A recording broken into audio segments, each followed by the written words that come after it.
milima, mabonde na mito hiko pale pale, dunia hiko vile vile, milima, mabonde na mito hiko pale pale. Wapenzi watazamaji na wasikilizaji wa Kisii Global Radio, kwa majina naitwa Milly K. Kelly, na waomba mnisaidie kwa kusubscribe to my channel Milly K. Kelly. Mbarikiwe kwa sana.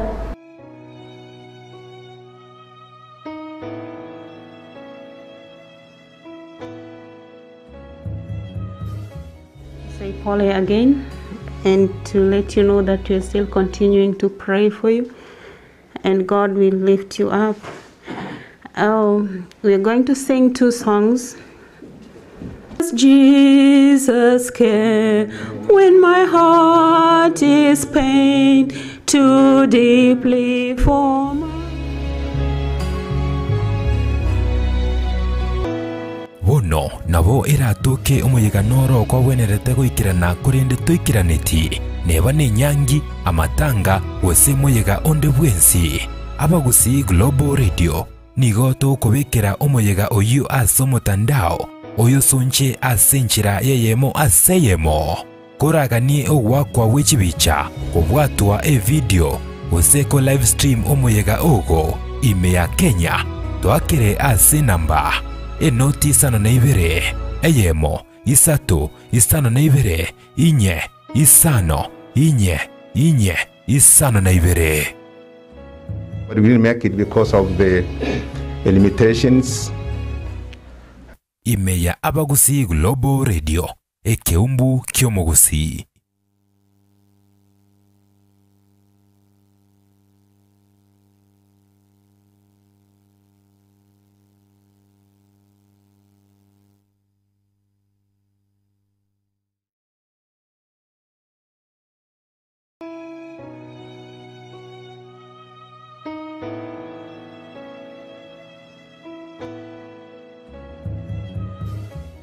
Say Polly again, and to let you know that we're still...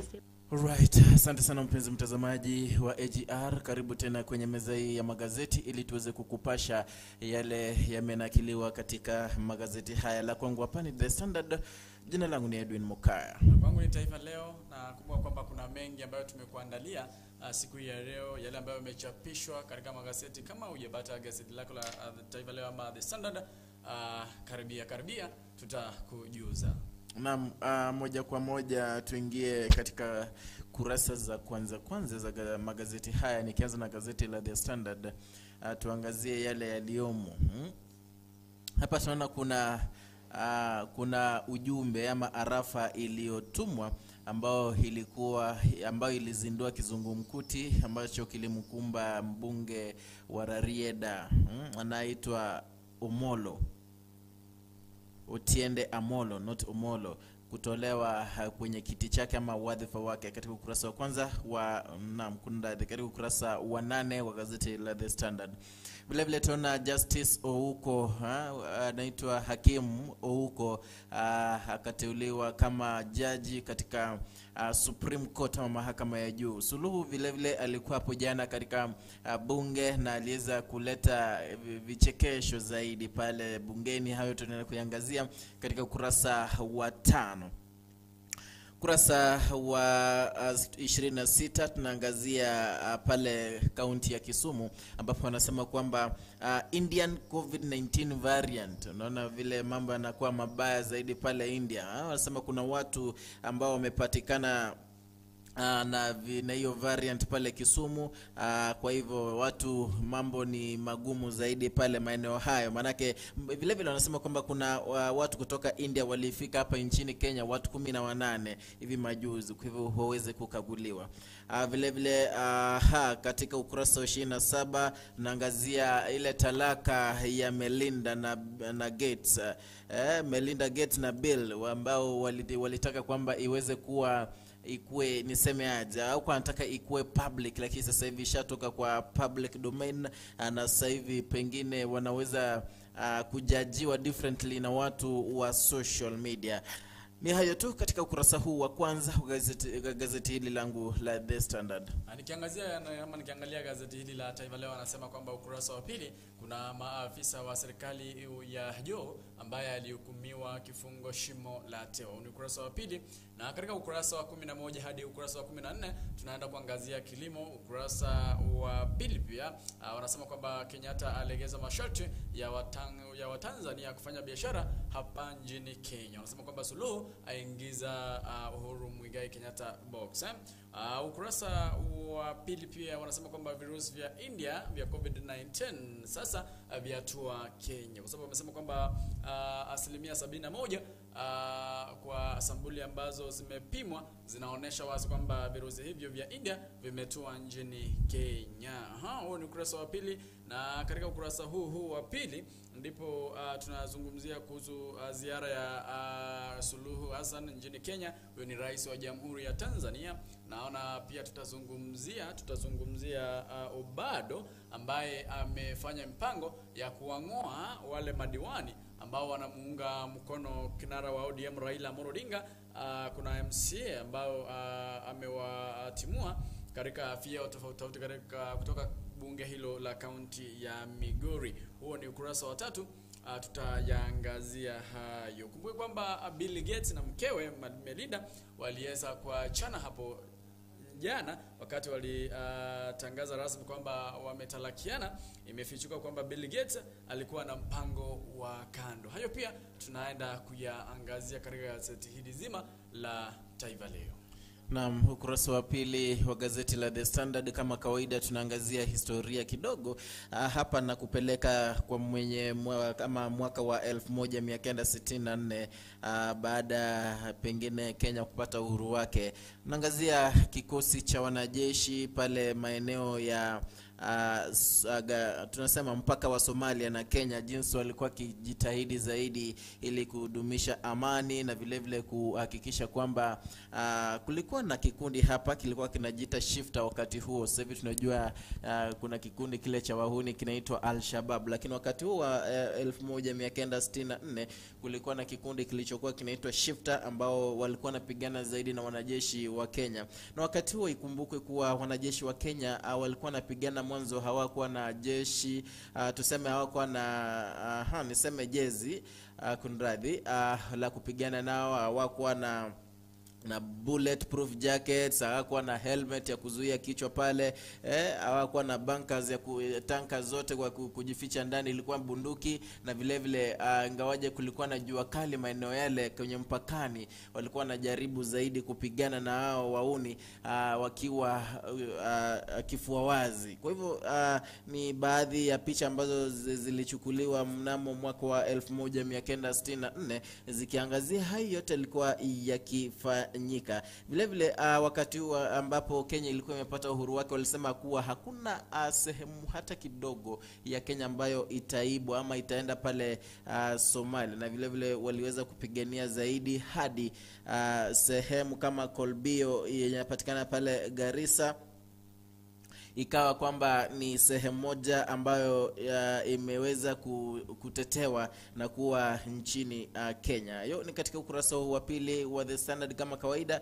Tunajikumbusha uweze pata gazeti lako uweze kujikumbusha zaidi.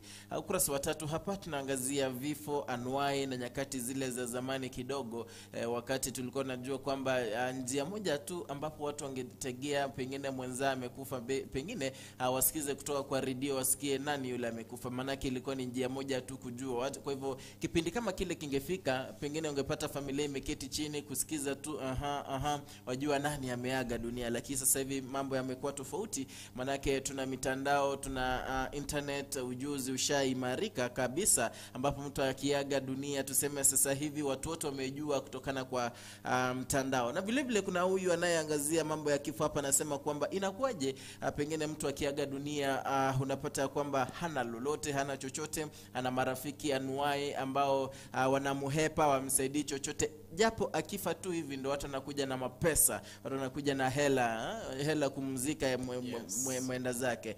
Kwa hivyo tumeangaziwa katika ukurasa huu wa 3 wa gazeti langu la The Standard. Kurasa huu wa pili gazeti la Taifa Leo anasema kwamba azamia lugha yenye mahanjam. Anasema kwamba rais wa Tanzania Samia Suluhu Hassan jana aliwachangamsha wabunge kwa lugha yenye mahanjam alipokuwa akiwahutubia. Ikumbuke kwamba Samia Hassan aliweza kufika nchini Kenya hapo juzi, na jana aliweza kuwahutubia ama kuyahutubia mabunge mawili, ikiwa ni bunge la Seneti na bunge kuu kwa pamoja. Aliweza kutumia lugha ambayo iliwapea mahanjam. Kumbuke kwamba nchi ya Tanzania ni nchi ambayo imepea lugha ya Swahili kipaumbele sana. Lugha ambayo wanatumia pale bungeni Tanzania inakuanga lugha ya Swahili. Hivyo jana Samia Suluhu aliweza kuwapa hotuba yao kwa kutumia lugha ya Swahili, lugha ambayo iliwachangamsha, lugha ambayo iliwafurahisha. Ndio anasema kwamba Samia azamia lugha yenye mahanjam katika hotuba alipokuwa anahutubia mabunge mawili, la Seneti na bunge kuu. Kurasa huu anasema kwamba Rais Kenyatta aliegeza masharti ambayo wa Tanzania wameruhusiwa kufanya biashara nchini Kenya bila matatizo yoyote. Nasema kwamba Suluhu atia Uhuru box kwa kuwa unajua kuna yale vikwazo ambazo zilikuwa zimewekwa na hayati John Pombe Magufuli ambaye alikuwa rais wa Tanzania aliyeaga muda mchache tu ambao umepita. Kuna yale vile vikwazo ambazo zilikuwa zimewekwa, miongoni mwao ni maamuzi ambayo yalitangazwa jana ni kuondolewa kwa hitaji la Watanzania kupata kibali ili kufanya kazi nchini Kenya, wengine wapewe kibali ndio wafike nchini. Hizo ndizo baadhi za vikwazo ambazo ziliondolewa jana. Hapo ni kabla rais wa Tanzania na rais wa Kenya Uhuru Muigai Kenyatta kuzungumza na kuyafikia hayo. Huu ni ukurasa wa pili, ambapo anasema kwamba katika ukurasa huu wa pili kuna yule anaitwa kama Ouko. Judge Ouko aliteuliwa kumrithi Ojwang katika mahakama ya juu. Hapo ni jana, na wanasema kwamba kuna afisa mmoja wa juu ambaye amefungwa jela shimo la tewa. Huo ni ukurasa wa pili. Naona taarifa ya mwisho anasema kwamba virusi vya India sasa vimetua nchini Kenya. Unajua vile virusi ambavyo viko katika nchi ya India si kama hivi venye siko katika nchi tofauti. Walisema kwamba sampuli zilizofanywa 71% ni aina ya corona iliyoanza India. Huyo ni Daktari Amoth alikuwa amehakikisha hayo hapo jana. Katika ukurasa wa 3 wanasema kwamba Obado ampiga Raila knockout bunge la county. Kumbuka kwamba Obado aliweza kujiuzuru kutoka chama cha ODM na kuingia katika chama cha People's Democratic Party ama BDP, na wengine anasema kwamba Obado ana nia ya kumrithi Raila Odinga kuwa msemaji wa Waluo. Anasema kwamba jana aliweza kumtoa diwani mmoja katika nyadhifa ambaye alikuwa ameshikilia katika bunge hilo na kumtoa hapo na kumweka mwingine anaitwa kama bwana Edward Ngoro kama kirancha Kenvis Keke aliweza kuwapiga nje. Huo ni ukurasa wa 3 katika gazeti hili la Taifa Leo. Kurasa wa 4 hapa tunaangazia Uhuru, jinsi matakwa yake ama matumaini yake yaliweza kufika kikomo ya kuwatimua wale maseneta wateule ambao walikuwa marafiki wa karibu wa naibu wa rais William Samoei Ruto. Hao ni kama anaitwa Isaac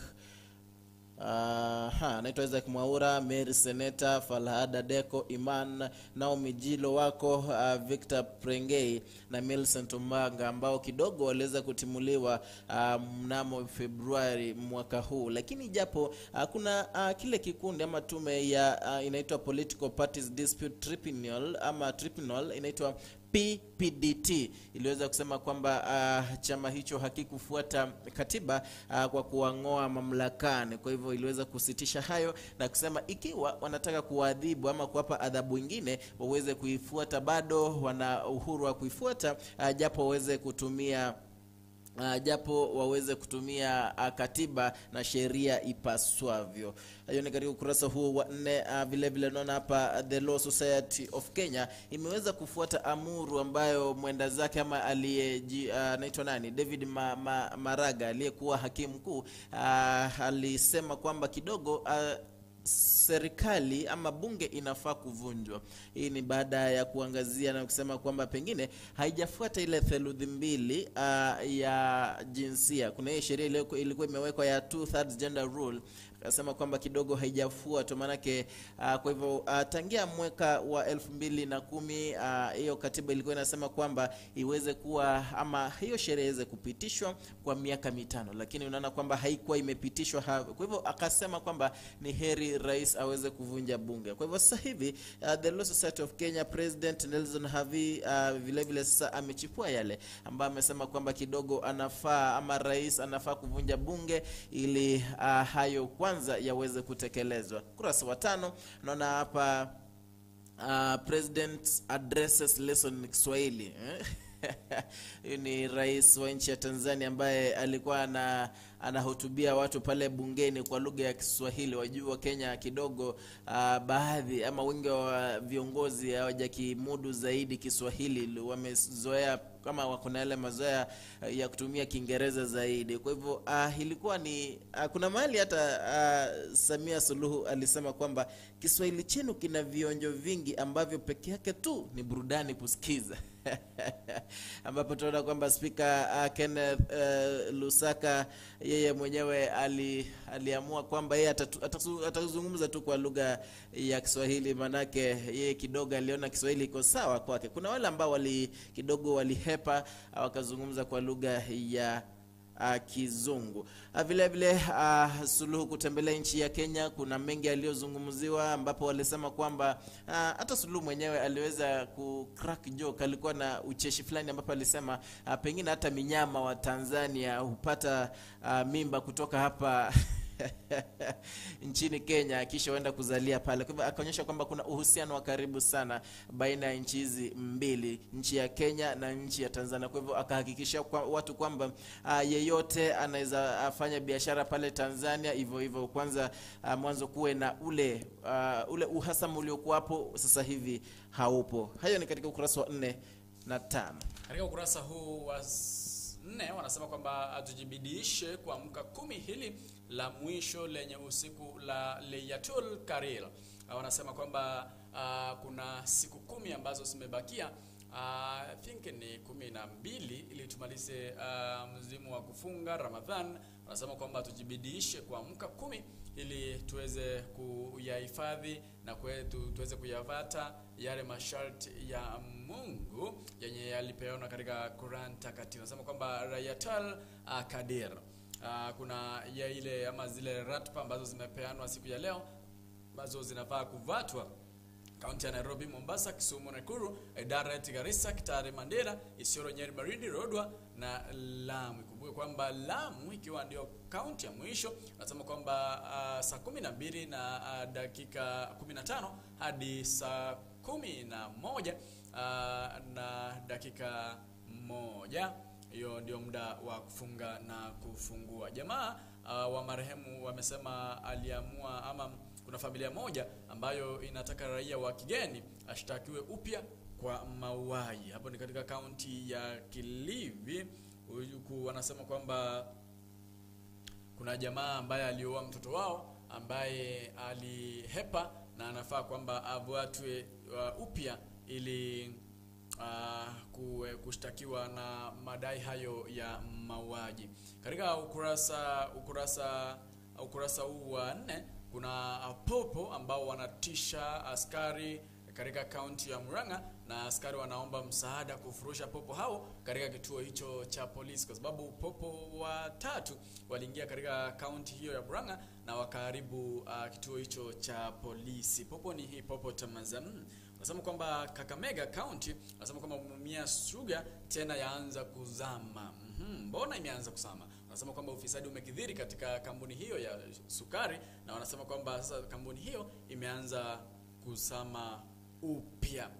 Ukurasa wa 5 wanasema kwamba wakulima wa kahawa kukosa malipo. Hii ni baada ya kampuni moja ama chama kimoja ambacho huwa kinawaripa, kinaitwa kama ushirika cha Rumukia, ipo katika kaunti ya Nyeri. Wanasema kwamba msimu huu wa COVID-19 chama hicho hakina fedha, na hasa wale wakulima ambao wamekuwa wakifanya ukulima wa kahawa hawatapokea malipo yeyote kwa sababu kampuni hiyo haina pesa. Pesa ambayo wanadai ni takriban shilingi milioni 21. Katika kaunti ya Vihiga wanasema kwamba inafaa kutumika ama imetumia zaidi ya shilingi milioni 42 katika safari za nje, na wanasema kwamba sasa azimio lao kama kaunti, fedha zimekuwa chache na wameshindwa kukabidhi ama kufanya maendeleo tofauti katika kaunti hiyo ya Vihiga. Huku katika kaunti ya Pokot Magharibi wanasema kwamba hasara mmea wa sumu ukiua ng'ombe 250. Kuna ng'ombe ama wafugaji katika eneo la Konyao, kaunti ya Pokot Magharibi, wamepata hasara kubwa baada ya zaidi wa ng'ombe 250 kufariki baada ya kula mmea ambao kusudiwa kuwa sumu unaitwa kama Xanthium asrimathium kando ya mto. Hayo ndio yameangaziwa katika ukurasa huu wa 10 wa 4 na 5. Kumbuka kwamba kaunti ya Mombasa wanasema kwamba koti ya okoa kitengo kipya cha kesi ndogo, huko wakisema kaunti ya Nyaberi wanasema kwamba MCA kushtakiwa kuhusu ghasia katika masishi, na katika kaunti ya Baringo wanasema kwamba mwalimu ambaye alichoma mtoto anyimwa thamana. Hizo ni habari mbalimbali kutoka kaunti zetu 47. Alright, katika ukurasa wa 6 hapa tunaangazia jinsi uchumi wa Kenya unaenda kuwa juu zaidi ama niseme kuzorota. Manake tunaona hapa mkate sasa hivi bei yake inaenda kupanda juu zaidi. Vile vile boda kununua pikipiki sasa hivi itakuwa ni juu zaidi vile vile. Hii ni katika ile hali ya waziri wa hazina anaitwa nani, Ukur Yatani, kusema kwamba mapato ya kodi kidogo lazima yaongezwe, na vile vile kuongeza kodi. Kuna ile tunaita mapato ya kodi ambayo ili kuhakikisha kwamba lile deni tunalo la sema si deni, anataka ile pesa ziweze kukua raised kuketa for the 3.62 trillion 2021-2022 financial year budget. Kwa hivyo hiyo budget wajua ni iko juu zaidi trilioni 3.62. Kwa hivyo sasa hivi tunaona kwamba VAT imeongezwa kwa asilimia 16 sasa hivi, na kwa hivyo wale walikuwa wanafurahia VAT, zero VAT, sasa hivi kuanzia Julai mambo yatakuwa magumu kidogo. Kwa hivyo kitu kama pikipiki vile vile ilikuwa inatozwa ushuru kwa kitengo kimoja 11,608 kwa kitengo kimoja tu, lakini sasa hivi hayo yameongezwa hadi kwa asilimia 15 kwa kitengo kimoja ambacho kinauzwa pengine tuseme ni 1,100, sasa hivi itakuwa ni 15,000 ushuru. Kwa hivyo unaona kwamba kidogo maisha itakuwa ya juu zaidi. Vile vile vitu au kipenda jewelry pia imeongezwa kwa asilimia 10. Kwa hivyo hayo ni katika ukurasa huo wa 6 ambao sasa hivi tunaendelea kudhamiria pengine maisha yatakuwa magumu kidogo kuanzia mwezi Julai, wakati sheria hizi zitaanza kupitishwa humu nchini Kenya. Kwenye ukurasa huo naona kwamba kuna uchaguzi mdogo ambao unatakiwa kufanyika pale Kiambaa Julai tarehe 15. Sasa hivi chama cha Jubilee kimeitisha kwamba kutakuwa na nominations ili kuchagua nani atakayechukua usukani ili na tikiti ama atachukua tikiti ya chama hiki cha Jubilee. Kwa hivyo katika hayo bado tunaangalia kwamba kuna watu watatu ambao wanawania kiti hicho kutoka kwa familia ya aliye mwenda zake ama tuseme mwenda zake Mbiu Koinange, ambaye tuna June Koinange ni mjane wa Paul Koinange. Tuko na Lena Koinange vile vile msichana ama tuseme daughter of former cabinet minister Mbiu Koinange. Vile vile tuko na niece wa Mbiu Koinange ambaye anajulikana kama Damaris Wambui. Kwa hivyo wanasema kwamba kutakuwa na nominations ili kumchagua atakaye peperusha bendera ya Jubilee Party. Kwenye ukurasa huo vile vile tunaangazia hapa katika sehemu ya Kapchok ward West Pokot, ambapo kuna mifugo 250 ambao waliweza kukufa kutokana na njia tatanishi. Wanasema kwamba kuna umea ambao pengine ziliweza kula, ambapo kuna siku moja mifugo 94 waliweza kuangamia kwa siku moja tu.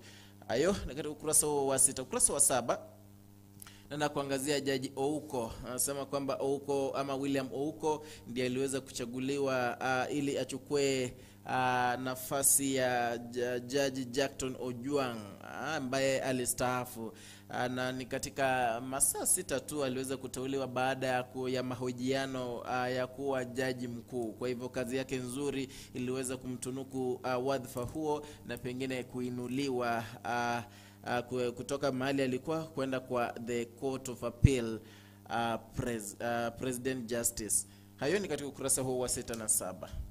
Katika ukurasa huu wa 6 ni habari za Afrika na dunia, ambapo wanasema kwamba tajiri Bill Gates hakuacha kuona mpenzi wa zamani. Wanasema kwamba imefichuka kuwa bwanyenye Bill Gates alikuwa na rafiki wa kike ambaye walikuwa wakienda likizoni naye pamoja kwa kila mwaka tu, na mkewe Melinda Gates alifahamu haya na ndio maana walifikiana kutalakiana. Mkewe anasema kwamba kulingana na vyombo vya habari, wanasema kwamba Bill Gates alikuwa ashaelewana na Melinda kwamba huyu binti, yani huyu mpenzi wake wa zamani ambaye walikuwa naye hawakuachana, walikuwa wanatembeleana angalau mara moja kwa mwaka ili waende likizoni waongee, na Melinda alikuwa jua.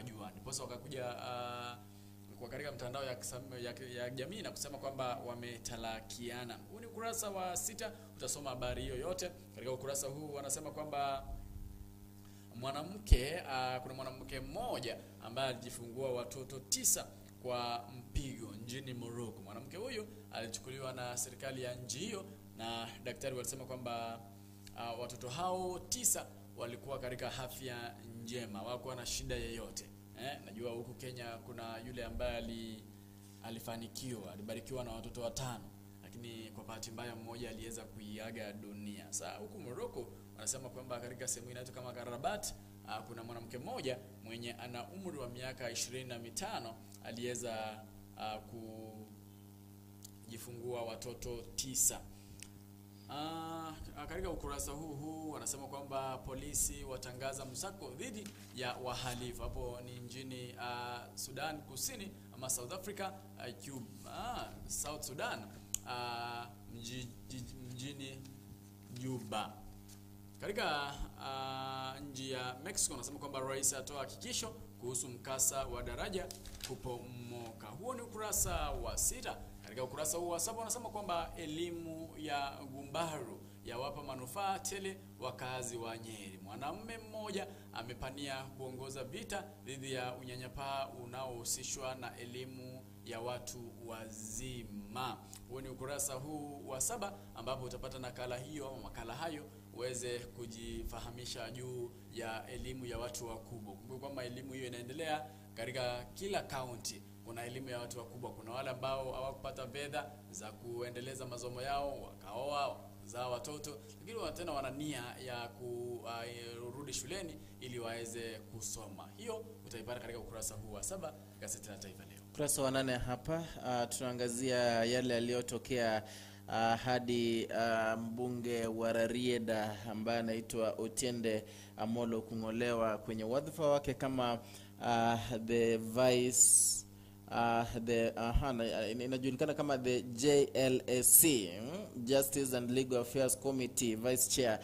Aliweza kungolewa pale. Inasemekana kwamba kidogo kutokana na msimamo wake wa BBI ilikuwa hapo Raila Amolo Odinga ambaye ni kiongozi ama kinara wa ODM akamwambia kwamba pengine yeye aweze kuenda pale Nairobi wakati walikutana pale Siaya, akamwambia akutane Nairobi siku ya Jumatatu pengine waweze kuzungumzia maneno hayo, lakini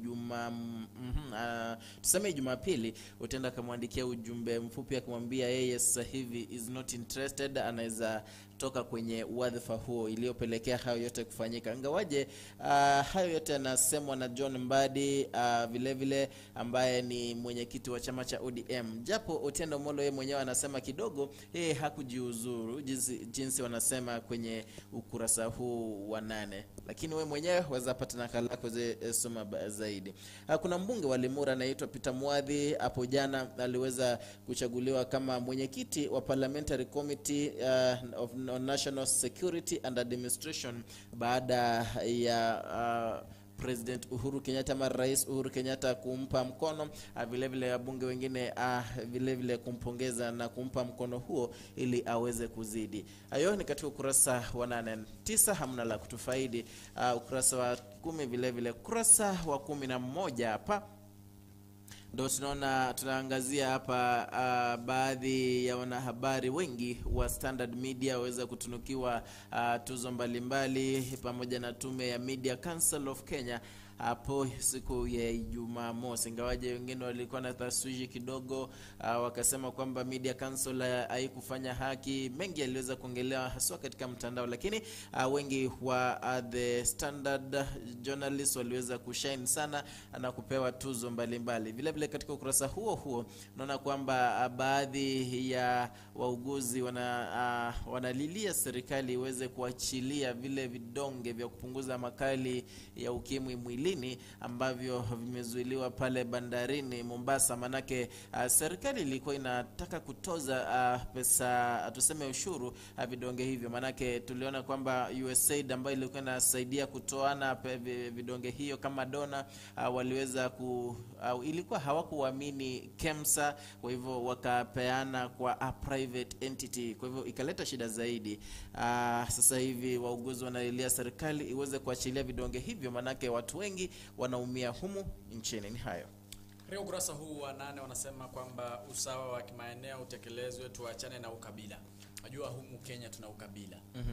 Itakuwaje rais anatoka Mlima Kenya, speaker wa bunge anatoka Mlima Kenya, tena wamemteua jaji mkuu pia anatoka Mlima Kenya? Hiyo ndio wanazungumzia huku. Wanasema kwamba nchi hii kiongozi anaweza kutoka kabila lolote au eneo lolote. Haiwi lazima rais awe kutoka Mlima Kenya, speaker wa bunge awe kutoka Mlima Kenya, mwanasheria mkuu naye awe mzawa wa kuokoka kutoka Mlima Kenya, bila kujali tena anayeteuliwa katika idara ya mahakama awe kutoka Mlima Kenya. Itakuwaje? Huo ni usawa kweli? Wanasema kwamba hilo jambo liweze kuangaziwa sana. Kwa sababu rais ni mtu wa Mlima Kenya, speaker wa bunge ni mtu wa Mlima Kenya, na mwanasheria mkuu ni mtu wa Mlima Kenya. Inamaanisha kwamba jambo lolote likitaka kuamuliwa tu, rais akitaka kuamua jambo lolote lazima litapita, kwa sababu hao wote wanatoka sehemu moja. Nasema kwamba jambo hilo linapaswa kuangaliwa na kuangaziwa kwa undani sana. Naona ukurasa huu, hiyo ndio habari anaona imechapishwa huko. Na katika ukurasa huu wa 10 wanasema kwamba kuna yale mauaji ambayo bado yanaendelea kuzizimua, yanaendelea kutisha wa Kenya. Kuna wale vijana 4 ama wanaume 4 kutoka Kitengela ambao walitekwa nyara na miili yao kupata kama wameuawa na miili yao kutupwa chini ya mto Murang'a na Kiambu. Wanasema kwamba bado kesi hiyo bado inaendelea kushtua Wakenya wengi. Mbona mauaji ya kiholela yameanza kutishia? Wakenya wengi washaanza kuogopa. Wanasema kwamba haiwezi kamwe, lazima ile tume ambayo inaangalia ulinzi waangazie, waone kwamba ni nini kinaendelea baina ya Wakenya. Ukurasa huu wa 11 wanasema kuhusu, ama wanazungumzia kuhusu ukulima. Wanasema kwamba wakulima wameanza kutafuta mbinu muafaka ili kufanikisha ukulima wao. Wanasema kwamba kwa mtaji wa 40 pekee wanahesabu maelfu zaidi kutokana na ufugaji mseto. Huo ni ukurasa huu wa 10 na 11. Katika ukurasa wa 12 bado ni ufugaji. Wanasema kwamba ufugaji nyuki, samaki, kuku na mbuzi unawaarinia maelfu. Kuna wale ambao wanafuga nyuki, samaki, vitu kama hizo, ufumbuzi umeanza kuwapa maelfu ya fedha wakulima. Wanasema kwamba kuku wa mayai, nyama wamekuwa kitulizo cha makali ya COVID-19 kwa mama Oshola. Kwa mama huku mmoja ambaye anaangaziwa anasema kwamba wakati huu wa COVID-19 kuku wa mayai na nyama ya kuku imekuwa kitulizo kwake mno sana. Mitego maalum kukabili wadudu waharibifu wa nyanya, matunda. Kuna mitego ambayo kijana mmoja huku ameitengeza ambayo inatumia kukabili wadudu ambao wanaharibu nyanya na matunda yeyote. Mtego huu mmoja naona ni kama anauza shilingi 200. Anasema kwamba bei ya kipande kimoja cha mtego na kunasa wadudu ama kunasa wadudu ni 200 peke yake. Huyu ni kijana mchazili ambaye amechitoza katika ufumbuzi na amefumbua mtego mmoja ambao utakuwa unatumia katika kuwatega ama kuwanaza wadudu ambao wanaharibu nyanya na matunda tofauti tofauti. Katika ukurasa huu wa 14 bado wanasema kwamba uundaji vijigari vya mbao wampa tumaini maishani. Kuna jamaa huku mmoja ambaye yua aunda vigari vidogo vya mbao vile ambavyo watoto wanapenda kuchezea. Wanasema kwamba unamsaidia sana kwa kujipatia riziki. Anasema kwamba kila siku yeye anachitoza, anaunda, anaenda anauza kwa supermarket sehemu tofauti tofauti. Anasema kwamba tajiri ama kazi yake umsaidia sana katika kujimudu kimaisha. Katika ukurasa huu pia wanazungumzia kuhusu jamaa mmoja ambaye pia ni mfugaji. Anasema kwamba asalisha mapato kwa ubunifu wa kusanii vifaa vya kupanda maua. Hawa ni wale ambao wanapanda maua kisha wanauza kwa wale ambao ni wanunuzi. Anasema kwamba biashara hii umsaidia sana katika kujimudu kimaisha. Katika ukurasa huu wa nyuma kumbuka kwamba wanazungumzia kuhusu ligi kuu ambayo inatarajiwa kuanza tena wiki ijayo baada ya kusitishwa kwa mwezi mmoja sababu ya COVID-19. Wanasema kwamba kombe la dunia Afrika na kombe la dunia World Cup maandalizi ya Harambee ya piwa jeki, Nyayo ikipata idhini ya kuandaa mechi. Hapo ni katika kombe la dunia ama World Cup ambayo inatarajiwa kufanywa mwaka huu. Na ni kama tu hayo ndio yameangaziwa katika ukurasa huu wa nyuma. Soka tu ndio inazungumziwa, dimba ndio inazungumziwa katika ukurasa huu, na wanasema kwamba kombe la UEFA Premier League la nukia. Mourinho kufamia kambi ya Tottenham baada ya kuajiriwa na Roma. Hayo tu ndio yameangaziwa katika ukurasa huu ama gazeti hili la Taifa Leo. Kumbuka kwamba tunaingia katika shangazi ili tuweze kumshauri hawa wenye wanaomba ushauri wetu. Katika ukurasa wa 10 niangazie ukurasa huu wa 15, maana 14, 13 hamna lolote la kutufaidi. Ukurasa wa 15 hapa kuna maswali yameulizwa ikiwa hii ndoa kati ya Uhuru Muigai Kenyatta pamoja na Suluhu kwa kuleta pamoja nchi ya Kenya pamoja na Tanzania ikiwa itazidi kuwapo. Maswali yanazidi kuulizwa. Unajua jana hapo walisema kwamba sasa hivi Tanzania Kenya ni kitu kimoja, kazi kwa pamoja, mambo yote kwa pamoja. Kwa hivyo kuna maswali wengi wanajiuliza ikiwa haya yatazidi kutendeka. Wengine pengine wanauliza haya manake kumekuwa na uhasama kidogo baina ya nchi hizi mbili. Vile mwisho ukurasa wa 17 hapa ni maoni kama kawaida. The Standard ni maoni kutokana na shilingi bilioni 26 ambazo ziliwekwa ili kutoa ule uchungu wa post COVID. Unajua vitu vingi ziliweza kulemazwa, kuna viwanda mbalimbali, kuna tume mbalimbali ziliweza kulemazwa, biashara, uchumi. Kwa hivyo hizo ziliweza kuweka kando kwa the financial year 2021-2022 ili kuhakikisha kwamba yote yameweza kufanyika. Kuna wale wanaotetea wanauliza kwamba pesa hizo hazitakulwa. Kuna wale wanasema kidogo ni vizuri pesa hizo ziweze kutengwa kando, manake uchumi sasa hivi umeathirika pakubwa, na vile vile kuna sekta mbalimbali ziweza kuathirika ili ziweze kupata afueni. Vile vile kuna wale wanasema ikiwa pesa za kutibu wagonjwa wa COVID-19 ndizo zililiwa, kuna COVID-19 billionaires ambao kufikia sasa hivi hawajapata adhabu yote, ingawaje kuna imejulikana kwamba pengine walishiriki katika kutokomea kwa hela zile. Kwa hivyo wanasema pengine hizo shilingi bilioni 26 hazitatumika vyema, manake hatupo wageni hapa Kenya. Kenya ni wale tu. Kwa hivyo hayo ni baadhi ya maoni ambayo yametolewa hapa katika ukurasa huu wa 17. Katika ukurasa huu wa 14 ni ushauri wenu tunaomba muweze kutushauri. Kuna huyu anasema hivi, naomba ushauri. Nina umri wa miaka 24, niliolewa mwaka jana. Mume wangu alikuwa mzuri sana tukiwa wapenzi, lakini ghafla tu ameanza kuwa mkali, kunitukana bila sababu. Juzi nilitishia kumuacha, akaniambia nikitaka niende eti wanawake ni wengi. Nifanyeje? Najua ina depend vile vile jinsi mtu amejiweka. Kuna wale wanaume ubadilika ndio, na vile vile kuna ile jinsi mwanamke vile vile akishaona yeye amekaa anaanza kuonyesha zile kucha zake na tabia zake za kitambo. Kwa hivyo pengine hayo ni mazungumzo tu, anastahili kuzungumza hivi vizuri tu na mume wake kisha aweze kuyatatua, maana hatuwezi jua, hatujajua hiyo side nyingine. Ndio tuweze kubaini. Kuna wale ambao wanasema kwamba ndoa tu huanga tamu wakati mnachumbiana, wakati mmekaa naye mwaka mmoja, miaka miwili. Ikizidi hapo mambo hubadilika. Sasa kuna mwenye anamshauri kwa anamwambia kwamba vitendo vya matamshi ya mume wako ni ishara kwamba hakutaki tena. Najua kuna namna unaweza mfokea mkeo, na tena kuna vitu ambavyo mkeo anaweza fanya venye huwezi kuwa unataka. Huwezi nyamaza tu kwa sababu sasa ni mke wako au umemwoa unyamazie. Na huyu anasema hivi, jamani, nina miaka 30 na bado sijaoa, ingawa natamani sana kuwa na mke. Nimejaribu juu chini kutafuta hata kwa mitandao, lakini sijafaulu. Nifanyeje? Nishauri. Mpenzi apatikani kwenye mtandao kitu ya kwanza. Na vile vile sijui nisemaje, miaka 30 pengine hajapata mume, hapo ni shida kubwa, manake ni mwanaume ama ni mwanaume. Kwa miaka 30 hajaipata yote tu. Anasema hajai.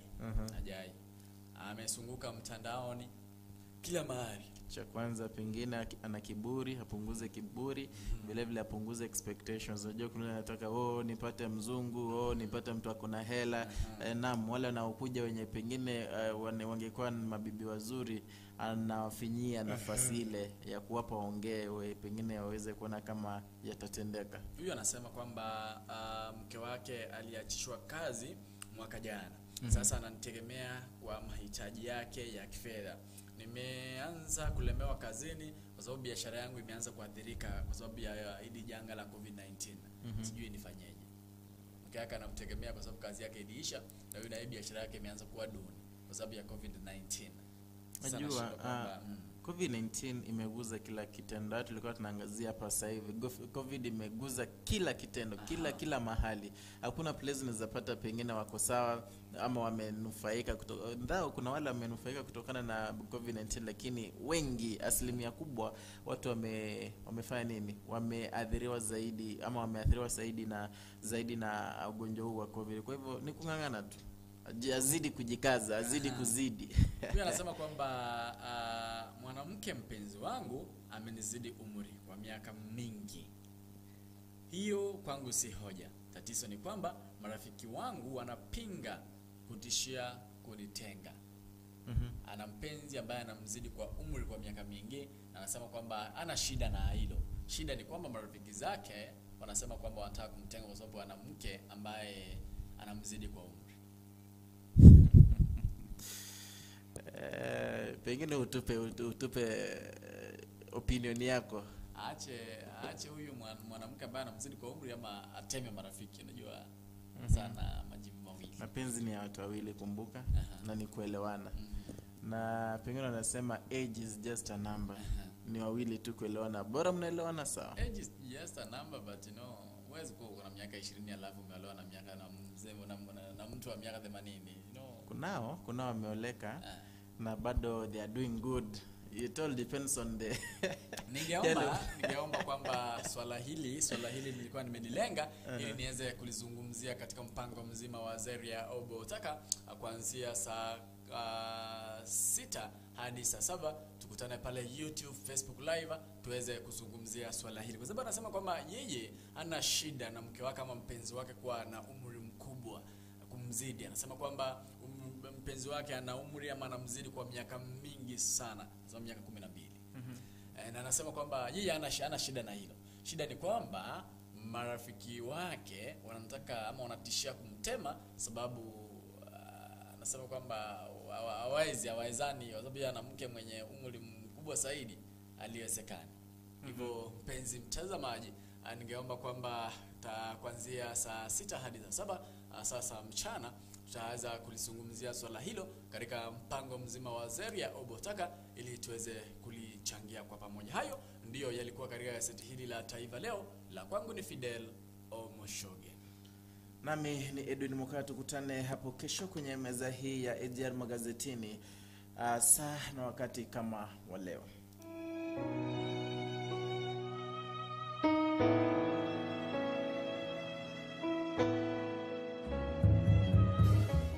Say Polly again, and to let you know that we are still continuing to pray for you, and God will lift you up. We are going to sing 2 songs. Jesus came when my heart is pained too deeply for my... Bono nabo iratuke umuyaga noro kwa wenerete guikirana kurinde tuikiraniti neba ni nyangi amatanga wose muyaga onde bwensi abagusi Global Radio nigoto kubikira umuyaga oyu asomotandao oyo sonche asenchira yeyemo aseyemo kuragani ogwakwa wichibicha kubwatwa video oseko live stream umuyaga ogo ime ya Kenya twakire ase namba enoti isano na ibere eyemo isato isano na ibere inye isano inye isano na ibere. But we didn't make it because of the limitations. Ime ya Abagusi Global Radio ekeumbu kyomogusi.